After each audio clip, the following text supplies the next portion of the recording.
I do not care for what other parties are saying on these matters or what other politicians have to say either. British politics has taken a full dive into chaos, and today's fiery showdown between a Green MP and Shabana Mahmood is the latest proof of just how absurd things have become.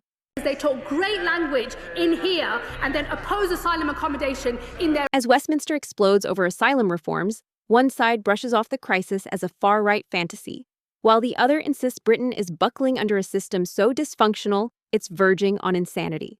Tim, the thing that's morally wrong is knowing that you have a broken system. But here's the twist. Both sides are pointing fingers, each accusing the other of fueling division. And in this war of words, someone is about to get exposed. Before we break down this explosive showdown, make sure to like and subscribe, because the mainstream media certainly won't show you this side of the story. Madam Deputy Speaker, it isn't people seeking sanctuary that are tearing our country apart. It's toxic, racist narratives and the scapegoating of migrants and asylum seekers for what is nothing to do with them. The chronic housing crisis, the running down of public services are not caused by migrants. They are caused by political decisions and by the grotesque inequality in this country. Does the Secretary of State understand that attempting to out-reform reform is actually just boosting this baseless far-right narrative and will only deepen divisions when we urgently need leadership and hope instead? Let me tell her, I couldn't care less what any other political party has to say about these matters. I don't care what other politicians are saying on the television. I don't care what other activists are saying either.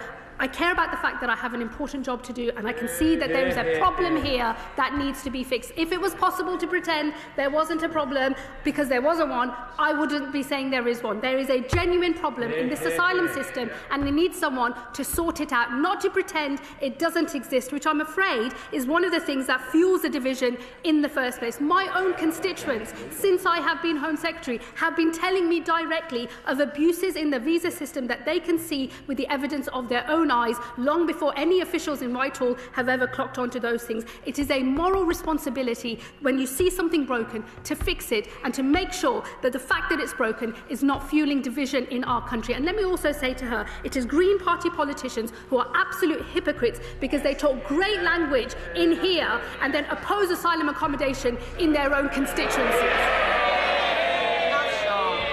Thank you, Madam Deputy Speaker. Nowhere in the Home Secretary's statement does she put this into any kind of global context about the millions of people that have become refugees or homeless all around the world, and that more than two-thirds of those are housed by the southern countries, the poorest countries in the world, with the least resources possible to do it.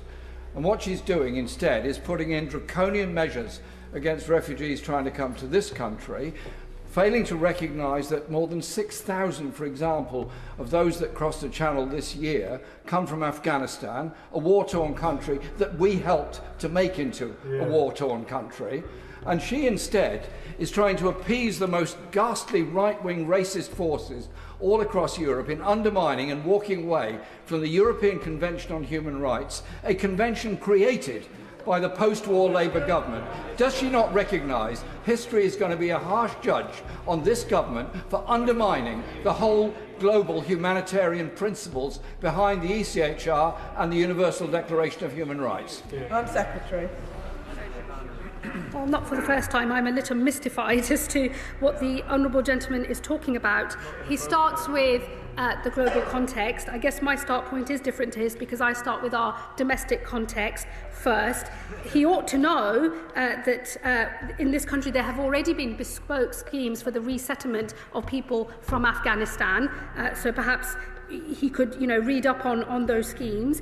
He should also have heard from what I said in my statement that we remain absolutely committed to offering sanctuary to those who are fleeing conflict abroad. We think that the best way to do that is not to encourage people to get on a boat in the Channel by paying thousands and thousands of pounds to people smugglers, who, by the way, it's not just smuggling that's a vile crime. Those individuals are involved in all sorts of other disgusting organised crime. They should not be in receipt of money from vulnerable people. I want to disincentivise people making that choice, and I want to incentivise people coming on safe and legal routes Instead, and if he would actually read the asylum policy statement, he would know it's the policy position of this government to provide more safe and legal routes. Once he's done more reading, I'll be happy to answer more of his questions.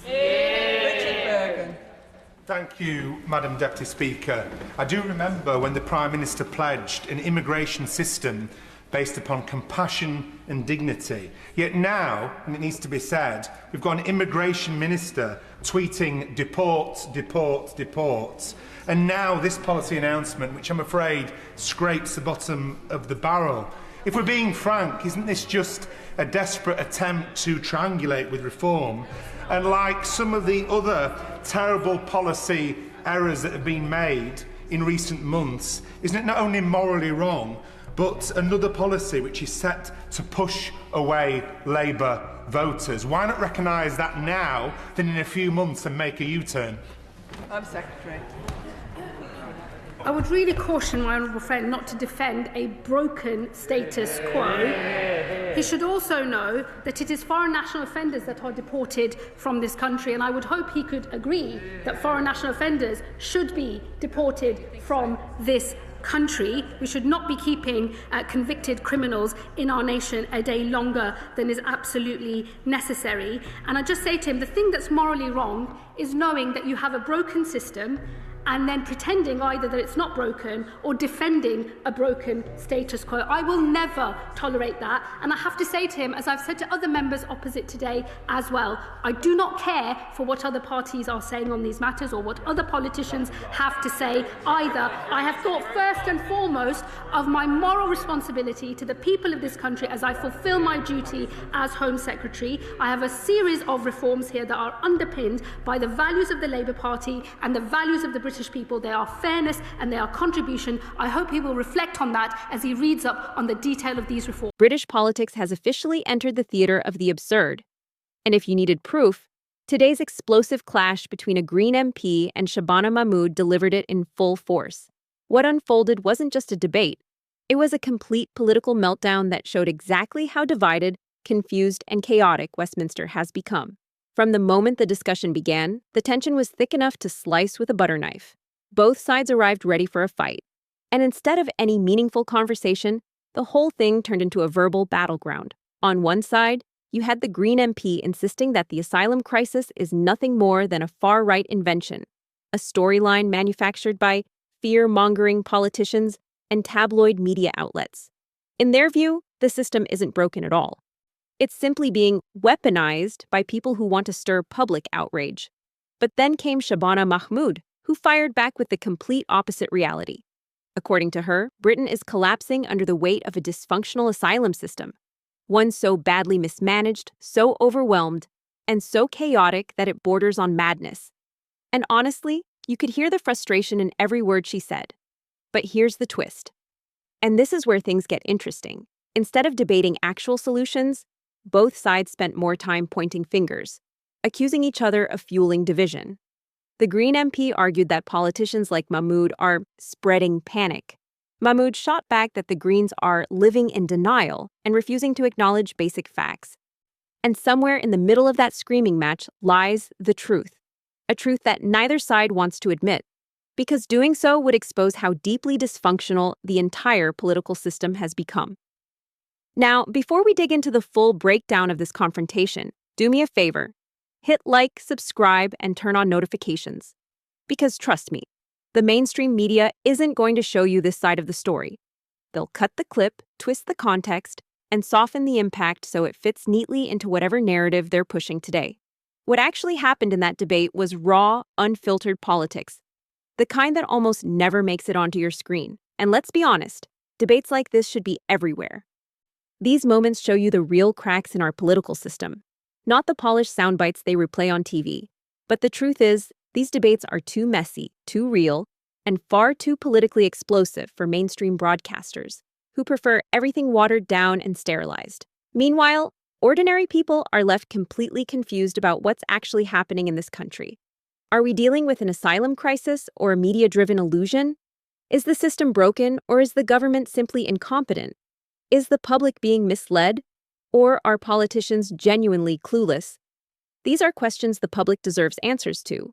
But instead of addressing them, Westminster keeps descending into shouting matches like the one we saw today. And every time it happens, the trust between the public and the political class gets thinner and thinner. And here's the part the media really doesn't want to admit. Your voice, not theirs, is what keeps these conversations alive. When you comment, when you share, when you subscribe, you're pushing back against a media landscape that pretends debates like this never happened. Corporate broadcasters want clean, tidy narratives. They don't want chaos. They don't want confrontation. They don't want politicians exposing each other's failures live on air. But we do, because that's the reality we're actually living in. So if you want real political discussions, unfiltered, unedited, and unafraid of upsetting anyone, then hit like, subscribe, and share this video. And drop your thoughts in the comments, because this debate raises questions that every Brit needs to think about.